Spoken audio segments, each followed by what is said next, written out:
Sa isang malaking dagok laban sa iligal na droga, matagumpay na nasamsam ang tinatayang 26.36 milyong halaga ng hinihinalang marijuana sa baybayin ng San Vicente, Palawan.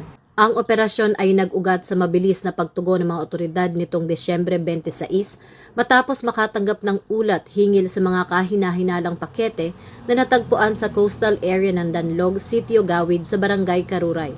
Ang malaking pagkakakumpiskang ito ay sumasailalim sa pagiging alerto at mahusay na koordinasyon ng PNP sa pakikipagtulungan sa komunidad upang harangan ang pagpasok na iligal na kontrabando sa bansa. Sa pamamagitan ng kanilang maagap na aksyon, muling napatunayan ng kapulisan ang kanilang matibay na paninindigan na protektahan ang ating mga karagatan at komunidad mula sa banta ng iligal na droga. Ito ang bagong PNP para sa bagong Pilipinas, serbisyong mabilis, tapat at nararamdaman.